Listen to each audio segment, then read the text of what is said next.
Welcome, you ass munches, to TP for your Earholes. My name is Charlene Schmidt, and I am one of the hosts on this podcast. And with me is... Patrick Schmidt. I am the other half of this podcast. That is correct. And today, we are talking about the times that we felt bad for Beavis and Butt-head. And I gotta confess something right off the bat. All right. I really had to think on this one. And in fact, I had to consider the question at large. Did I ever feel bad for Beavis and Butt-head? Turns out the answer is yes. Then I had to think about it for a little bit. How about you? There were two immediately that came to mind for me, but it was kind of a struggle to get past those two. But I think I found some ones that I really do like, and it is a genuine feeling of, I really wouldn't want to be where they're at right now. And it's even hard to laugh at them in this situation. That's a great way of thinking about it, too, is if you were in that situation, how would you feel? Would you be laughing? No? Then maybe feel bad for them. Maybe. And maybe not just in the situation, but in retrospect, because a lot of times things suck, but you can look back and laugh. I really took the approach of these things sucked, and if I were involved and looked back at it, it would still suck. There's no retrospective happiness or giddiness or giggliness like, oh my God, I went through that. No, none of that at all in these particular examples. It's just nothing but, wow, that sucked. Yeah, and now that doesn't mean it wasn't a good episode or that we didn't enjoy it or that we didn't feel a certain way, but we felt bad for Beavis or Butt-head or both of them. Yeah, so this is going to be a fun topic, and before we get into it, let's remind everybody where you all can find us. Chances are if you're listening to this, you have found us, but here are all the places where you can find us. You can go onto Instagram, Facebook, or Blue Sky and find us on those social networks at TP for your Earholes. You can go to our website, tpforyourearholes.com. You can fill out the contact form. You can send us a message. The spammers have found us. We're getting lots of messages from them. We'd rather hear from real people. We already have, and we'd love more of that. And thank you to those of you who have written in and taken the time. It's been awesome connecting with people who love this show just as much as we do. We knew you were out here. We also are on YouTube. You can find us there, TP for Your Earholes. Also, we do want to thank those of you who have left a review on your favorite podcast platform. Yeah! Thank you for that. It really does help boost us. And I know I feel kind of weird asking for that kind of stuff, but at the same time, it really does help and it really does mean a lot to us. So thank you to those of you who have done that. And if you haven't, now's the time. Donation. Yeah. What's the best nation in the world? Urination. No, seriously, it's a big cliche in the podcast world anymore, but it really does unfortunately help, and we have to beg for it. And okay, we've done that now, so let's talk about some buff coat and beaver. Let's do it. All right. Do you want to do the first pick? Sure. And I think this was the easiest one for me. When we started talking about this subject, this was the one that immediately came to mind for me. Okay, and what is it? Because I've not looked terribly hard at your list. It shouldn't be a surprise for you, given the fact that we spent 20 years together. The Pipe of Doom. Oh, you love this episode, not? It's so hard to watch, and it's personal for me because I don't necessarily have claustrophobia, but I do have a fear of being physically restrained. Oh, so getting stuck in a pipe fits that bill. It really does. And getting stuck in a pipe, or the most awful way I can think to die is to get stuck in a cave. Ooh, yes, that would suck. And not like a cave where you can breathe oxygen for like a week and then suffocate. No, where you try to go through a tight space and get stuck. That sounds like the worst way to die. Right, because chances are some sort of creature out in the wild is going to find you, maul you to death. No, I'm not even scared of that. I'm scared of being stuck and not being able to do anything about it. Look, all of these options suck. Yeah. Let's be honest. Suffocation, being mauled to death, or just being stuck and you're going to die. But I don't fear suffocation and I don't fear getting mauled to death. I fear getting stuck in a space where I can do nothing about it. And that's what the Pipe of Doom is all about. And I actually looked this up for this episode. Was there a name for this fear? Ooh, Yeah? There isn't really. One is called marinthophobia, which is the fear of not being able to move your limbs, but that has more to do with being tied up than what I really fear. Okay. And the other one is called claustrophobia, which is the fear of being trapped. Okay. Like being trapped, like locked in a closet or something like that. Which, again, that's not my fear either. You could lock me in a small room, but if I can stand up and turn around and jump, okay. You're cool. So being trapped in an elevator. No, that doesn't freak me out at all. I don't even mind being trapped in an elevator with other people. See, now that would be my big problem is like, what other people? Are they decent? Are they assholes? How many hours can I stand being near these people? So another place this fear comes up for me is in the episode Blood Pressure, where Beavis gets his arm stuck in the cuff. Yeah. The same sort of fear. That episode's a lot funnier, and you can actually kind of laugh at that a little bit more, but Pipe of Doom is just, it's so hard to watch for me, and I get why people like it. I just can't. 20 years on, and I don't think I understood that this was the real reason why you didn't like this episode. I just knew you didn't like it. Oh no, that's the full-on, full-out reason. Okay, the truth has come out through the podcast, and I love this so much. All these years, after all these times we've watched Beavis and Butt-head, after all the things that we've talked about regarding the show, we are still learning new things about it and each other? That's freaky. Whoa. Yeah. And you heard it all right here, folks.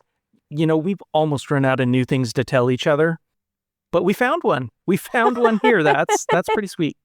It's getting fewer and farther between, but it's still happening, and that impresses me, honestly. All right, so now the ball's in your court. Impress me as much as I've just impressed you. Ooh, wow, no pressure. No pressure at all. Okay, well, how about in Beavis and Butt-head Do the Universe? I feel bad for Beavis when he's talking to Siri, the phone app. He thinks it's Serena, the character he thinks he's going to score with, but he's in love. And he's being really honest about his feelings and putting it all out there on the line. And one, I love this because it shows a more sensitive and introspective side of Beavis that the newer stuff is doing more often. And more of that, please. It's fantastic. For sure. But then I do feel bad for him because he's talking to fucking Siri.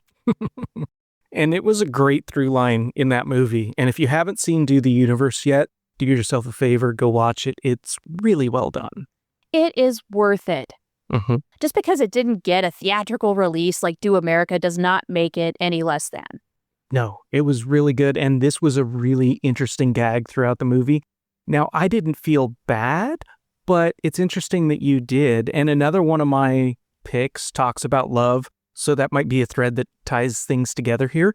But Ooh. It really is interesting that that's where you went because, we're in love. Right? Yes, most definitely. And look, it would be great if Beavis could actually fall in love and feel love back from a real person. I honestly think Beavis would be a really good candidate for a long-term relationship that's not Butt-head. If he could get one. True. Yeah. Beavis, as we've talked about before on other episodes, he's not the psychopath or the sociopath. That's Butt-head. Beavis is just very malleable. Yes, that's a great way of putting it. Well, how about we move on to your next pick? So I want to stick with the love theme. Do it. Which is when I really felt bad for Beavis and Butt-head, both of them at the same time, is the episode Spare Me, where they get used by two pretty ladies in a nice car, even though they don't know how to change a tire. I don't know how the circumstances of that particular scenario unfolded, but I do feel bad for them that they really spit their game and came back with nothing. And not only could they not help, they made things worse. And they got showed up by Daria. Yeah. Which is adding insult to injury at this point. Yeah, they want so hard to figure out, if we just change the tire, we'll ride around with these chicks and possibly score. And of course you're not. because you have no clue how to change a tire. Well, and I have no idea how these two young ladies in the car didn't notice Daria. There's never that conversation. This episode doesn't pass the Bechdel test. No, I think these ladies are so self-involved. They don't give any shit what's happening beyond their nose. Mm-hmm. They're too busy smoking. Yeah. And confession time. I have to confess something to the love of my life. Okay. That I've never confessed before. I know this is turning into a little confessional episode. It is. Okay, go for it. But I think this is the last one of the episode, maybe. We'll find out. Part of why I feel so bad for Beavis and Butt-head in this episode is that one of the two animated characters, there's the blonde and the brunette. The brunette looks a heck of a lot like a pretty young lady that I had a crush on back in the day. Okay. So I feel particularly bad for both of them because now I'm emotionally invested because I feel like I know her and I also failed. So this could have been you, is what you're saying. Been there, done that, know the feeling. Very much could have been. I would have been used just as easily. Well, it's because you got a big heart. Something like that. It's like 50 pounds of meat. Yeah. Big heart or small brain or both. Well, or you could be thinking with the wrong head. There's a lot of factors at play. True. That was one for me. So what's next on your list? Okay, I'm going to go a little dark on this pick. Yes. And this is something that we very recently rewatched. I thought, holy crap, this is perfect for this episode. And this is in the episode Drones, where Beavis tells Butthead that some guy named Rick molested him. What? Yeah. Red flag. Yeah, okay, he gets fed some spaghetti and then drank some lemonade, does not remember what happened next, and then Rick was right about his sore butt for the next couple of days. Like, oh my gosh, this is not okay. No, not in any sense of the word. This might be one of the very rare instances where maybe it's better if Beavis remains oblivious to what really happened because, oh my God. Yeah, that one, when that came out, I knew in the moment that was like, oh, wow, they went there. Yeah. Kind of thing. And with time, it has not gotten any better. No, if anything, maybe it's gotten a little worse. Right. But I really genuinely feel bad for Beavis for going through that experience because that's not cool. Yeah, even if you don't remember it, you still have the trauma and no one should have to live with that. Yeah, trauma sucks. Absolutely. Yeah, you went dark. Okay. I did. So can you lighten the mood a little bit? Because now there's just a cloud hanging over us in podcast land. No, I can't. Oh. I'm going to stay dark. All right, Downer. Although not as dark. Okay. And that is the episode Choke. Oh, is that the one where Butthead's choking on chicken? Butthead's choking on chicken. And again, like Pipe of Doom, I have a really hard time watching this episode.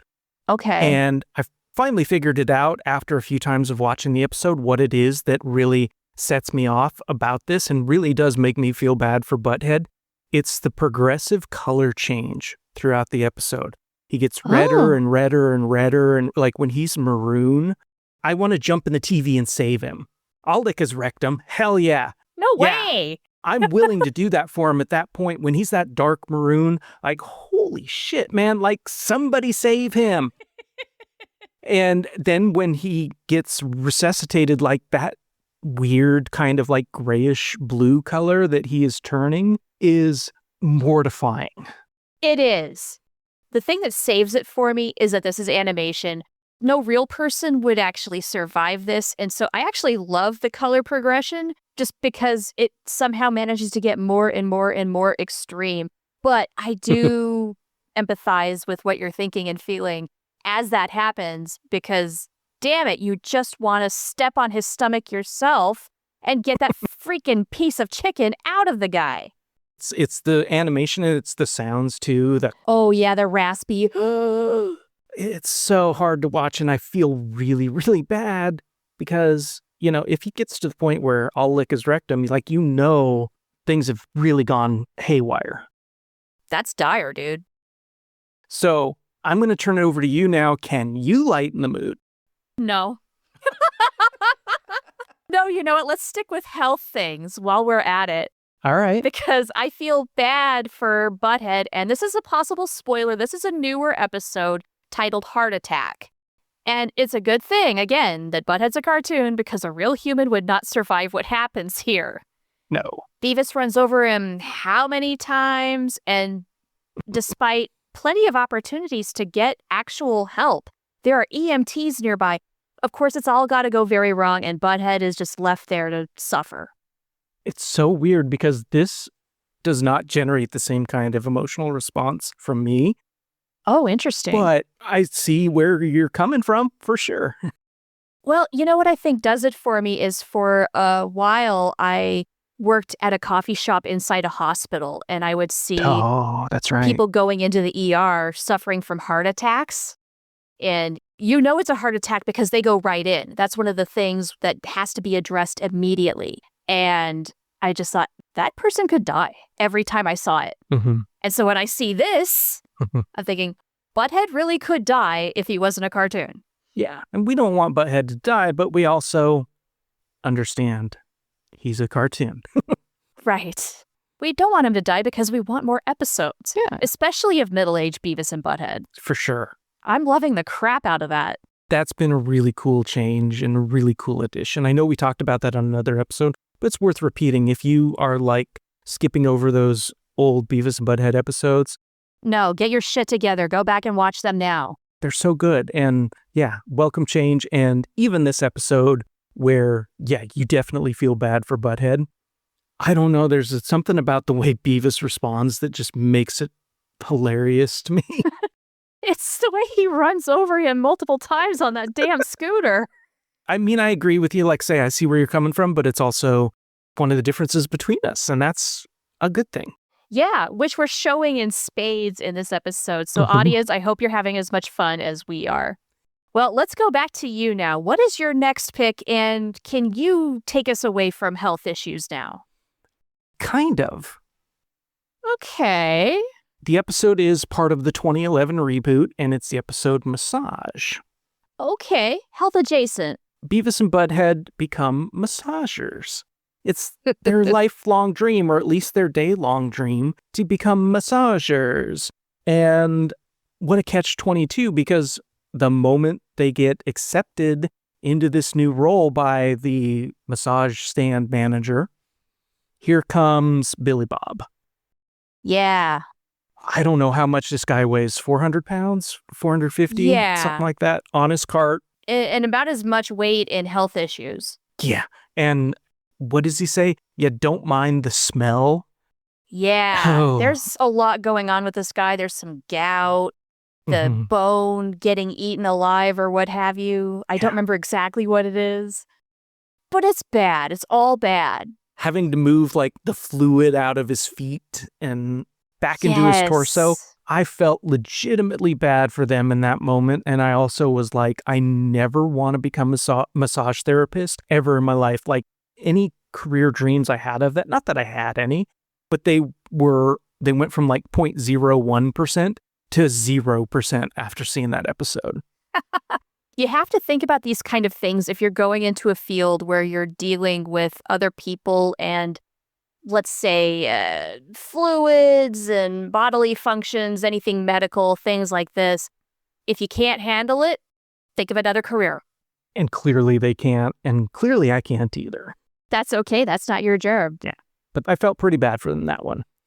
Yeah, because that's a pretty tough case to handle, especially your first time out. Mm-hmm. Thing is if you were to really get thrown to the wolves your first day on the job as a massage therapist and you handle that, you are set. You can handle anything. And we know Beavis and Butthead can't handle anything like that. No, not with the hot chick who was over there who they thought they would be massaging. Mm-hmm.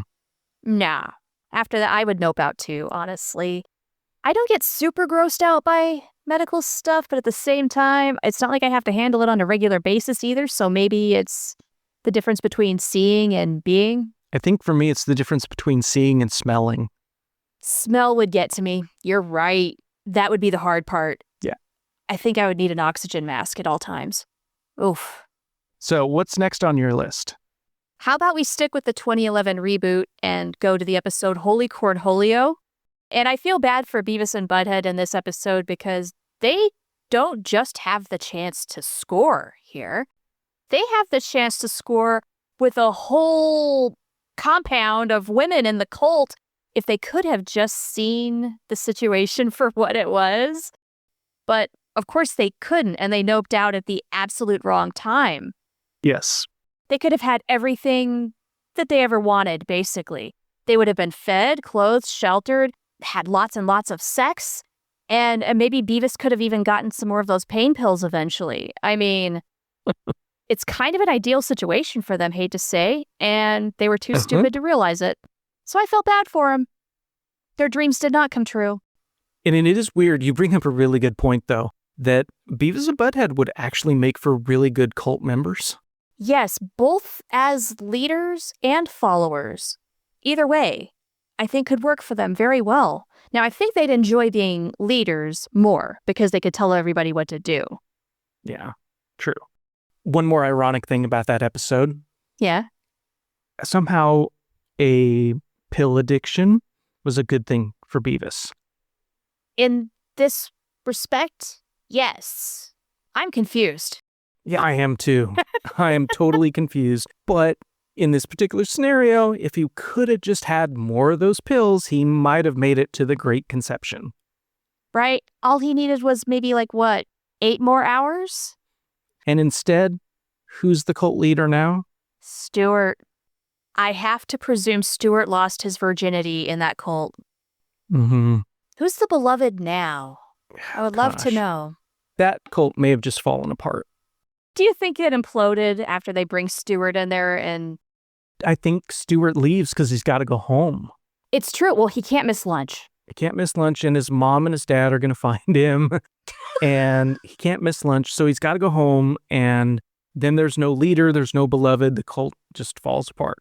And everyone goes their separate ways, and yet Beavis and Butthead are still stuck on the outside. Oh, man.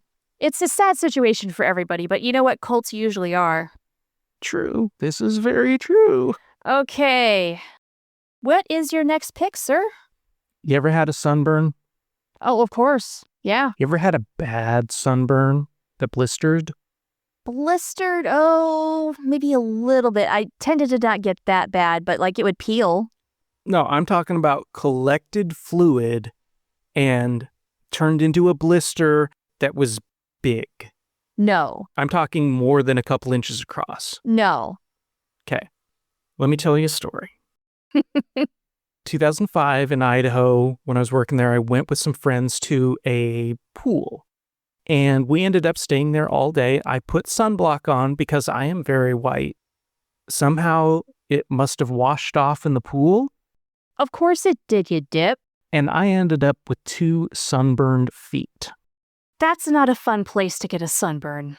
And it burned. We were headed back, and it was a 2-hour drive, and we were headed back. And as we were headed back, I started to feel it burn. And as we were approaching home, I started to get the shivers. I started to get chills. Ooh. That night, I was in really bad shape. I was getting all kinds of chills and stuff like that. It was bad. And when I woke up, my feet were deep red. They were like Butthead choking on chicken red. Oof, that's terrible. And they stayed that way for a couple days, and then they blistered. My feet turned into 2 big blisters, and it felt like walking on 2 sprained ankles. Ah. And later that week, I ended up covering something journalistically where I was on my feet for about 10 hours a day for 8 straight days. Ow, ow, ow. And I was doing that with 2 sunburned feet and the equivalent of 2 sprained ankles. That sucked. You needed the pain pills Beavis had in Holy Cornholio. So this gets me to the episode The Day Butthead Went Too Far. When Butthead smacks Beavis's sunburn. Not cool, bro. Oh my, I felt that in my feet. It was like Butthead was slapping your feet. Yeah. I took a deep breath in when I saw that happen. I was like, oh my gosh, no, don't do it. And I felt so bad for Beavis, and I totally thought he was justified in trying to hire a hitman. Honestly, it was not a nice thing to do. Oh, The smacking, I mean. The hitman also no, but quite understandable. no, justified. Not just unsavory. No, totally justified. And if you've ever had a sunburn that blistered like that, like where it was, you probably should have gone to the hospital. I probably should have gone to the hospital and I didn't. If you've ever had one that bad, you know how bad it sucks and you know how long it takes to heal. And anyone messing with that deserves to die. And kind reminder to everybody, watch the sunscreen, especially if you're in water. Even if it says it's waterproof, reapply generously, please. Yeah, learn from my mistakes. And I don't think my feet have ever really recovered because they're really sensitive to sun now. So if I'm outside for more than 5 minutes barefoot, I should probably do something about that. It's because they're fearing the worst. Yeah. That's awful. So how about you? What's next on your list? I am so relieved I don't have some sort of weird horror story to retort back with. And I'm going to go for something a little more innocent. It's in an episode that we discussed quite recently. It's versus the vending machine. And I feel bad for Beavis when Butt-head forgets about him. Beavis is doing his job. He's guarding that vending machine so no one takes the sour cream and salsa pork rinds. And Butt-head just doesn't ever show. And Beavis is left there for who knows how long. Yeah. His best friend in the world forgot him. Aw. That's sad, man. It is sad. It's also pretty funny. But I understand where you're coming from, and I can definitely see, like, the empathy side kicking in of, like, how in the world does this happen? And gosh, I hope it doesn't happen to anyone I love. My take on this is how in the world does Butt-head sit down on the couch and not realize Beavis isn't next to him? True. Huh? True. Those nachos must have been really damn good. So I've only got one left, and it's really innocent. It's really quick. Okay, do it. I feel bad for Butt-head every time Beavis kicks him in the balls. See, and I don't. And the quick reason why is because Butt-head deserves it every time. Oh, yeah. And it happens in several music videos in the original run. And I think what it is for me is it's the gasp that Butt-head puts out, which is like a very guttural, like, ugh! You know. And there are a few times in the series where Butt-head kicks Beavis or hits Beavis in the balls. I don't feel bad in those situations, and I think I know why. It's because when Beavis gets hit, he makes this weird scream that sounds like a dying giraffe. When have you ever heard a dying giraffe? I spend a lot of time on YouTube. I really do. Oh, okay, that does explain that. All right. That guttural wheezing that comes out of Butt-head, I just can't help but feel bad for the guy. And you are a guy, so I'm aware of the pain. I don't want to pry. Like, have you been kicked in the nuts before? Not in a long time because I've learned to avoid it. But yeah, it sucks, it hurts, and it's funny in the moment for everyone but you. Imagine that's gotta hurt like hell. It does. And then when you look back and, oh, wasn't that kind of funny? No, it happened to me. If it happened to somebody else, it would have been funny, but it happened to me. It's funny when you watch it on Jackass or on Beavis and Butt-head. Yes. Yeah, I totally empathize with you there. If I were a dude, I would not want to be kicked in the nuts. And it's funny when there's the dying giraffe scream. It's not funny when it's like the depths of your soul are coming out of your solar plexus. Oh, man. I'm going to take your word on all of that. All right, so what's left on your list? I've got one more pick and an honorable mention, so I'll try to make it quick. I feel bad for Butt-head in It's a Miserable Life, one of the holiday specials. Oh, so good. Because life really is better without him. Yes. So good. And if you haven't seen that one in a while, watch it. It's very well done. Yeah, and hey, speaking of which, when we're recording this, the holiday season is right around the corner. We might be doing something about that. Hint, hint. Yes. And what really gets me, though, is that Beavis is actually he's a fairly good person. Yeah. Without Butt-head. He could take direction, and yeah, he's hanging out with Stuart, but he's volunteering at a homeless shelter and feeding people, and that's nice. And further proof of the idea that Butt-head's a bad person to his core. Maybe. But still fun to be around, still fun to watch, and still fun to kind of laugh at. Yeah, you wouldn't want to know the guy, but it's fun to watch on TV. Yeah. So my honorable mention is I feel bad for Stuart in the episode Kidney. Ooh. Because from the goodness of his heart, he did a generous thing for his friend, only for Beavis to ruin his kidney as quick as he possibly could. Poor Stuart. How in the world did we end this episode by feeling bad for Stuart? It's my fault. This is where we've gotten. By the way, if you've joined us for this venture, holy cow, thank you. Yeah, thank you. Hope you enjoyed these stories. And if you would like to share your own stories, please do so. Go to Blue Sky, Instagram, Facebook. The handle is TP for Your Earholes. You can go to our website, tpforyourearholes.com. Fill out the contact form. You can do that. You can find us on YouTube and leave us a comment. We read everything. We love hearing from you all. And if you're willing to share some of your stories, we'd love to know. That would be wonderful. Mm-hmm. But for now, I believe that concludes this episode. So what's happening next time? So our next episode is going to focus on, I think, the only age span where we have not seen Beavis and Butt-head, which is their 20s and 30s. So we're going to kind of go down fantasy lane and envision what Beavis and Butt-head are like in that era.